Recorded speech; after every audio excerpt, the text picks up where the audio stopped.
네, 이번 시간에는 학업 성취 차이에 결정적 요인을 미치는 가정 배경에 대해서 한번 살펴보도록 하겠습니다. 가정마다 자녀의 학업 성취를 도와줄 수 있는 여러 자원들이 있습니다. 그 자원을 만약에 일종의 자본이라고 한다면 이 자본의 성격에 따라서 경제 자본, 인간 자본, 문화 자본, 사회 자본으로 우리가 구분을 할 수 있습니다. 첫 번째, 경제 자본 같은 경우에는 가족이 가지고 있는 부와 소득을 나타내는 이 물적 자본을 이야기하고 이 가정에서 이런 물적 자본을 많이 가지고 있으면 있을수록 자녀의 학업 성취에 큰 도움을 줄 수 있다고 보는 게 바로 경제 자본의 관점입니다. 두 번째로 가정 배경에서 사회 자본이 의미하는 것은 부모가 가정 외 그리고 가정 내에서 관계에 대한 형성으로 자녀의 학업 성취에 도움을 준다고 생각하는 게 바로 사회 자본이다라고 볼 수 있습니다.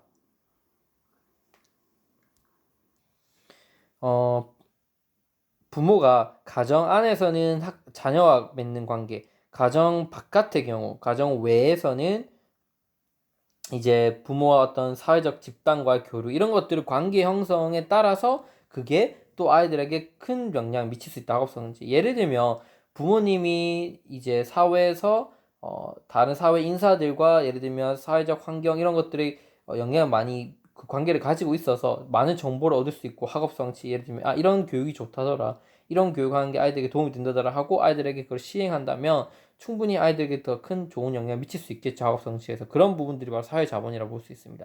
가정 내에서는 아이들에게 주는 유대감, 아이들에 대한 믿음, 기대, 상호작용 이런 것들에 의해서도 충분히 학업 성취가 달라지겠죠.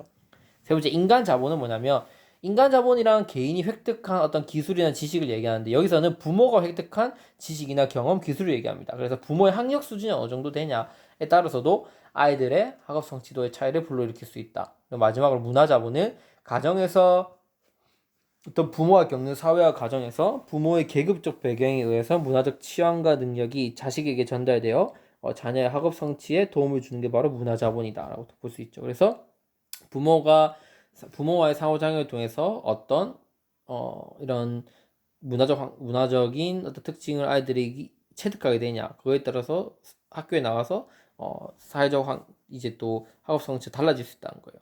어떤 언어를 쓰냐, 아니 부모로부터 어떻게 어떤 문화를 읽을 수 있는 능력을 배웠냐 이런 것들에 따라서 학업 성취 차이가 난다는 거죠. 그래서 가정에서 이렇게 학업 성취를 도와줄 수 있는 이런 자원을 바로 자본으로 환원시켜 본다면 유형에 따라서 경제 자본, 사회 자본, 인간 자본, 문화 자본으로 이렇게 우리가 나눌 수 있다는 거죠. 어렵지 않죠. 그래서 하나씩 살펴보자면 경제 자본 같은 경우에는 가족이 가지고 있는 아까 말씀드렸던 것처럼 부와 소득을 얘기한다. 쉽게 예를 들면 뭐 집에 좋은 컴퓨터거나 좋은 책상, 다양한 책, 단독 공부방이 있을 수 있으며 이러한 요소들이 한 자녀의 학업 성취에 영향을 미치는 것이다.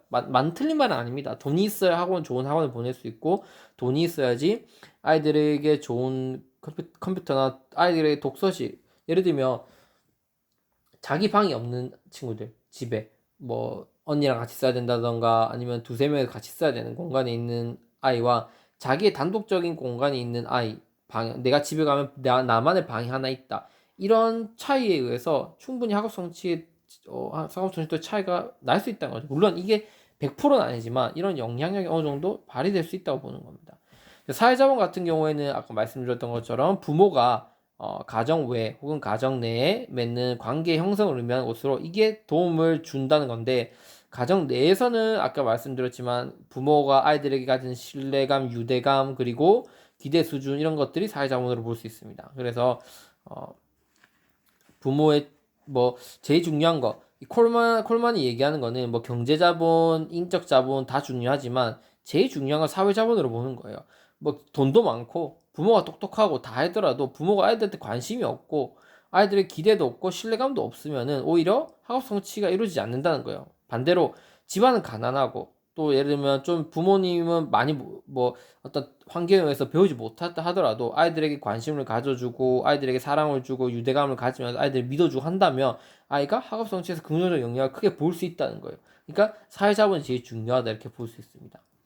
일단 가정 외 사회자본 같은 경우에는 가정 밖의 사회자본은 넓게는 부모가 맺고 있는 사회적 관계를 얘기하는데, 학부모가 어떤 이웃과 사느냐, 어떤 지역사회에 거주하고 어떤 단체에 가입했느냐, 또 교사와 어떤 관계를 유지하고 있느냐 이런 것들을 통해서 많은 정보에 얻는 차이가 있을 수 있고 이게 학업성취 영향에 또 미칠 수 있다고 보는 겁니다.